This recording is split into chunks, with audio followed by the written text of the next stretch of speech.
What's up, summoners? King Blair here. Today, we're going to be talking about the current banner heroes, Krau, as well as Ravi, and whether or not you should pull for them. So if you like the video, make sure you like, subscribe, and join the Discord server. Link down in the description. Without further ado, let's get right into the video. So as always, I like to start these with a summary of where we are, as well as a summary of the units, and then we go more in depth into actual kits. That way, if you actually have the units, you kind of have an idea on how to use them and what you want to do with them. So first, where are we? So the collab announcement got pushed back to later this summer, which means that the collab, it is not going to be coming out for some time. However, we are getting Seaside Bellona early in July. So Seaside and Holiday Youthing are coming very, very soon. For Seaside Bellona, I can tell you right now, if you don't have Seaside Bellona, you're going to want to have Seaside Bellona. So if you don't have at least one pity, remember, you need Seaside Bellona.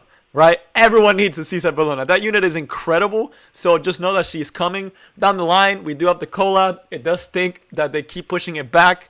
I apologize personally for saying it in every single one of these videos, but it's something you have to keep in mind that you still have to try to consider saving, but it keeps getting pushed back and there's nothing we can do about it. But it is going to be coming and we do get a lot of rewards for it. So just know Seaside Bellona coming early July. Make sure you have your summons ready for Seaside Bellona. Right? Make sure you're ready. Holiday Youthing, not that big of a deal if you get her or not, unless she gets a buff this Friday or tomorrow. She's an okay unit to have, not the end of the world if you don't get her.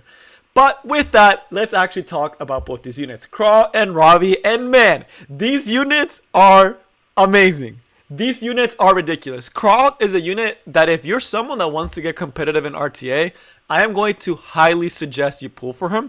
Even if you're an early game player, he's incredibly good for Arena. He's incredibly good for Guild Wars. He's still really good for PvE, certain PvE stages. He can be a frontline tanker for Fire Expedition as well as Wyvern. This guy is nuts, right? He is such a classic knight. He's legit just there to give defense buff and provoke with S1, but that S3, being able to do damage based on his missing health, makes him incredibly powerful when you pair him with Aureus. He is considered to be one of the best knights in this game. I highly suggest you actually pull for him. If you have a pity for Seaside and you have extra summons, I would highly suggest Krau. You will have some time to save for the collab since it's not going to be coming till later in the future, but it should still be coming this summer, which means sometime before August ends, right? So just know that there's a collab, but this unit is incredible, right? You should highly consider pulling for this unit. Again, it really depends where you are as a player, how much summons you have, but of course have enough for Seaside. Seaside is more important than having a Krau. And then as far as Krau, he's a great, incredible unit to pull for. Ravi used to be the best bruiser in the game. She has fallen off slightly, right? You don't see her as much in RTA, but she's still incredible for Arena defense. She's still incredible for Guild Wars defense. She's still incredible for Guild Wars offense. She's still incredible in RTA, even though you don't see her as often. She's still amazing. And she is amazing for PvE, particularly Adventure. I know a lot of you people struggle with Adventure stages later on. Ravi makes those dummy easy. I use my Ravi for Adventure and like the stages are a joke, right? She's incredibly good for Adventure. She's also amazing for Raid. I actually use her as my main DPS on Raid. And she's also really good in certain Abyss stages. So she is an all-around one of the best bruisers. And she comes with Sigurd Scythe, which is going to be the best warrior artifact that we have right now, aside from Hellcutter, right? So this is going to be the best warrior artifact. So if you're pulling for Ravi, another unit that not as must-pull as Krau. Krau, some people would say, is a must-pull unit. Ravi is a really powerful unit. Not necessarily must-pull, but you cannot go wrong with getting a Ravi. She's extremely powerful for both PvP and PvE. But with that summary out of the way, and knowing that it's right around the corner and you need to have, at least for Seaside, make sure you have enough for Seaside, right? You should be able to pity Seaside. That is something you have to do. But for the collab, you will have some time, and Krau is a unit I would highly recommend. Ravi is an incredible unit. Not as must-pull, because she's also kind of on her way out of the meta, but she's still incredibly strong for what she does. So both units really amazing, but what do they do in particular? Let's first look at Krau, right? He is a basic knight, right? He has very standard knight stats, no attack, really slow. The speed is actually not great at all. It's one of the slower speeds in the game, but to make up for it, he does have 752 defense, which is higher than your average knight, and he has very high HP, and he also has good FRS, right? Pretty solid tank stat line, although sacrificing a little bit of that speed. But as far as the kit, he doesn't need to be super fast. Most cross range anywhere from 180 to 220, with some being faster, some being slower. But as far as the skills, S1, super basic provoke. It's a basic provoke that scales off your max health. And you do a decent amount of damage with this S1. It's actually kind of surprising how much this can do over time. It's definitely nothing to laugh at, right? Like, this skill will do quite good poke damage over time. It's not, you don't have to be looking for damage, but it's good to have a knight that can do a little bit of damage to like poke down in RTA. And the provoke is about 75% chance, I believe, which is pretty standard in a majority of knights nowadays. Yeah, it's 75% chance, which can save you in certain situations and can be annoying for the opponent in RTA, in Arena, and in Guild Wars, trying to provoke those lower FRS units. Then you have the S2. Again, very basic, but very good on what it does. It basically pushes the enemy back by 50% combat readiness. That's a lot of combat readiness to push back. That's half a turn gone if you do this skill on someone that doesn't have that much FRS or doesn't have immunity. You essentially push them back and you give team-wide immunity. Again, extremely basic, but extremely good. There are not a lot of defense buffers in this game, right? There's not many. And he's one that has a provoke, has a defense, very basic skills, and it's based, again, on your health. Pretty good damage on it as well, right? Super basic, super annoying. But now we get to the S3 and the reason why he is so good. We mentioned he's a knight, right? And knights have access to Aureus so they can soak up damage. Well, his S3 makes very good use of Aureus. What S3 does is you deal damage proportionate to your lost health and you penetrate defense. You also get a barrier afterwards, which allows you to survive a little bit longer, proportionate to your max health, and this does not crit. Let me give you a scenario, right? Krau is usually in 25k HP. When he drops down to 15k HP, which is a little bit about half, when he drops about half health, he will be doing like 15k HP to the opponent of true damage. That will kill almost any squishy in this game. This S3 kills any DPS unit in this game. It executes knights. If it's lower than 50%, think about Last Rider Krau, right? Last Rider Krau does true damage AoE, which means that he'll be taking 10k. Right after that Last Rider Krau S3, you have an S3 that could potentially one-shot a squishy. Easily. By turn 1. Or later on, you just have it at all times, right? This skill is ridiculous. You can also hold on to it to wait a little longer and even execute knights. This skill is so simple in what it does, but it's so good when you put the whole kit together. It's an absolute execute, right? If he's low HP, you execute a target and you get a barrier allowing you to survive for longer. And if you soul burn it, it lets you only have to wait a couple of rotations and you could potentially get it again. He is one of the reasons why tank teams are so good in RTA. He is one of the staples in those teams because in a tank versus tank or a bruiser versus bruiser, having an execute ability is going to go a long way, right? You essentially make a fight at 3v4 instantly, as long as he's alive. And while you're waiting for that S3, you're also provoking the enemy and you're putting defense buff every other turn. Because there's only one turn where you won't have defense with Krau because his cooldown is that low. There's only one turn where he's not able to do his where your team will not have defense, and when he doesn't have defense. You get one turn before he gets defense again, right? So just the cycling and the sustainability, it's just incredibly good. So how would you use him? Typically, most Kraus are around 25k HP. You want that high HP, so you're able to make use of the S1 damage, the S2 damage, as well as the horse. You also typically will have Kraus at around 130-ish plus FRS. Why does he have such high FRS? So units like Paul and Cecilia can't lock him down. You don't want to get locked down by straight hits. And then for defense, as high as you can get it. And for speed, we mentioned before, 180 to 200.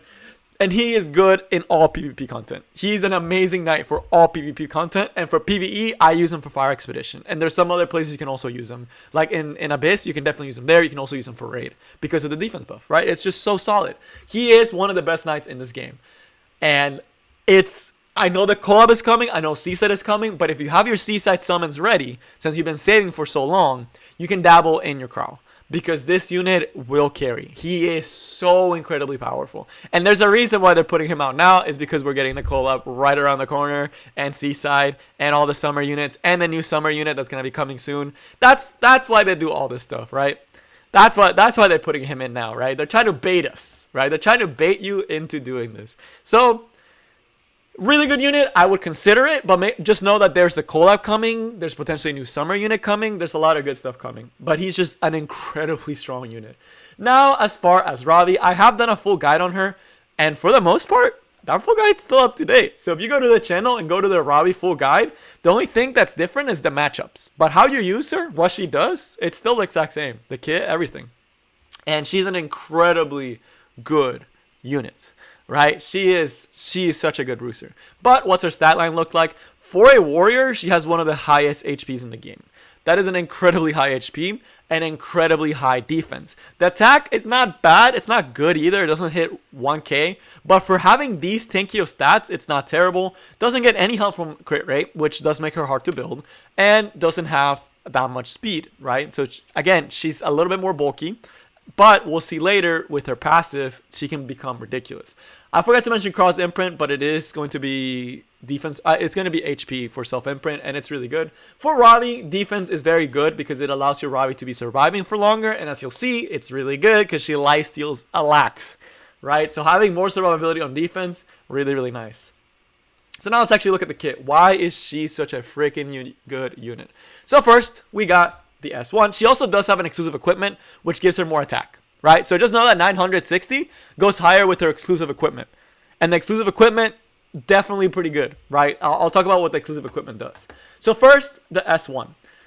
At base value, it doesn't look crazy, right? It attacks one enemy, has a 35% chance to stun, and you heal, right? Where it gets crazy is when you put in the exclusive equipment. So exclusive equipment you can get from the Hall of Trials. And what the exclusive equipment does, there's two of them. One applies a burn. That one is only for PvE. Realistically, you're not really using that burn one. Or if you're going for a pure damage Ravi, which some people do like to do.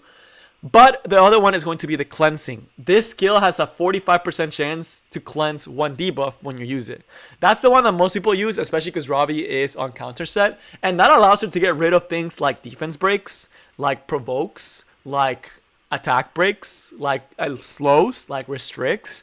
And it's one of the reasons why she does okay against the Reese in certain situations, is because if she's able to counterattack and cleanse off something like a restrict with the EE, it is so scary, which is one of the reasons why counter Ravi is a superior Ravi, right? Because you can counter and make use of that. Now we'll also talk about speed Ravi, because it is something that for the people that don't have any counter gear, it can also work, just not as good. And that's like going to be another EE. But if you don't put the EE on, it's still a stun, which is extremely annoying. And it's still a heal, right? Based on the damage that you do. You can also soul burn this skill and get a ton of damage. This will kill most squishies, right? This skill right here will kill most squishies. You've also been seeing every time we use a skill, you see something that says Demon's Blood, right? What is that Demon's Blood thing? That's going to be her passive, which is one of the reasons that makes her such a big, heavy hitter and such a good bruiser. Every time you are attacked or when you attack, you get a 15% attack boost and 10% effectiveness to a max of 5 stacks.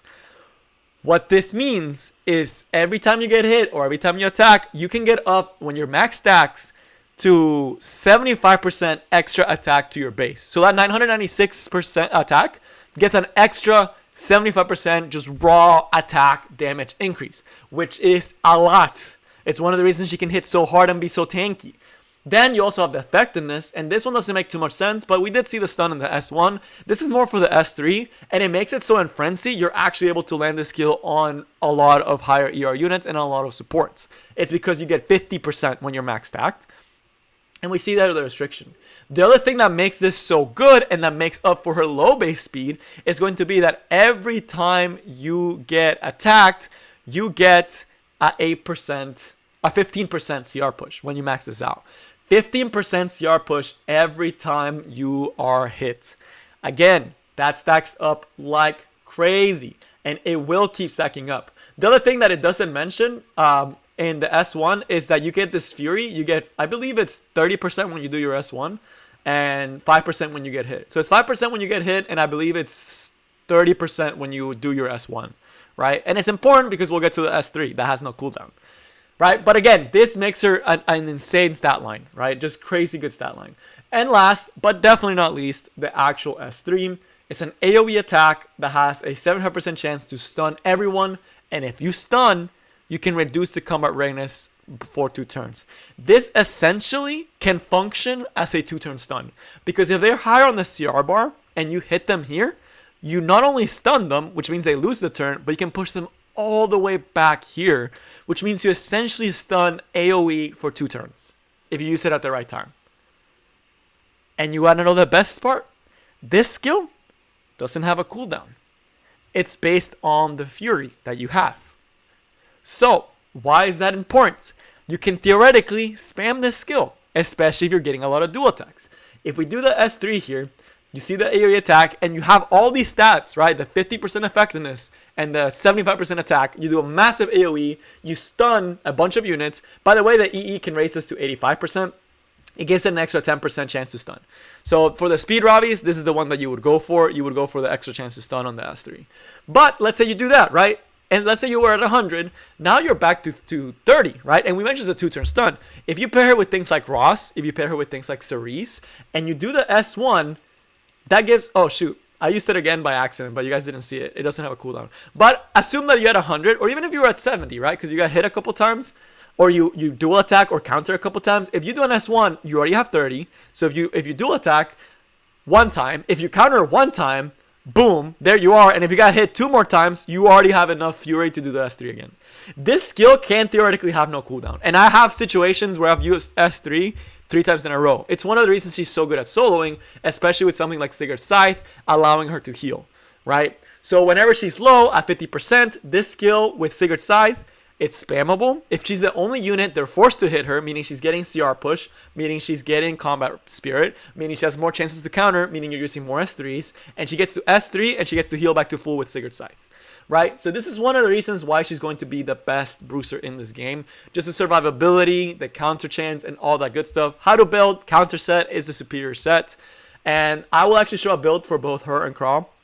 But she's an incredibly good bruiser. Has she fallen off in RTA? Yes, absolutely. She's not the monster that she used to be. She used to be an S tier unit for RTA. She's not quite there yet anymore, but she's still really, really strong. For arena defense and for Guild Wars defense, she's still very good. She's still very good for PvE, and she's still good for PvP. I would say she's a really good pickup if you do have extra summons, but it's not a must-have unit, right? She's incredible, though. I don't want to hype her down because I use her a lot. Not as much right now because of Carrot, but if Carrot wasn't around, she'd probably come back, right? But because of Carrot, she's not as must-pull as she used to be, but still an amazing pickup, especially for adventure and stuff like that, and early game PvE, and even late game PvE to an extent. She shines a lot, right? Very, very solid unit. Also really good for Daggers and Car missions with Golem. And for the just Daggers of Car overall. She has a lot of potential in PvE and PvP. So as far as builds, kind of showing my Ravi and my Krau. They're not the best in the world, but it kind of gives you an idea. Again, in the Discord, which is linked in the description to every video, you can also see some of the builds you have of the people builds that we pinned. But this is my personal Krau. The only thing I don't like about this Krau is the FRES is a little too low, and it will get hit by low ER units. But aside from that, he does a really good job. I use him a lot, actually. And then for the other one, we have Ravi, who I haven't been using as much, who is not optimized. At least put 85% on your crit on your Ravi if you can. And I would ideally want the HP to be 1k higher, right? If she has a 16k HP, and if she had a 100% crit rate, I would be perfectly happy with my Ravi. I think I would have one of the better Ravis, right? But because this is not 100% crit, and because this is not 16k HP, it's not one of the better Ravis. But it gives you an idea of how kind of you one of the more aggressive Ravis looks like. But that is going to be it for today. Hopefully you found this video helpful. And yeah, so again, to summarize everything before I let you guys go, is Krau is an incredible unit, probably the best knight in the game. Holy Sack is kind of cheese, but it could see some play. Ravi is an incredibly good bruiser, not as strong as she used to be, but still incredibly powerful. Colt, make sure you have enough for Seaside. Make sure you have some in case there is another summer unit like Iseria that's supposed to be coming sometime in July, so not too far from now. Make sure you have summons for that, or have enough time to summon for that. But I would highly suggest pulling for Krau. Like highly, I would encourage you, especially for early on. He's an incredibly easy unit to build and incredibly powerful. But that is going to be all I got for you guys today, and I will see you next time. Peace.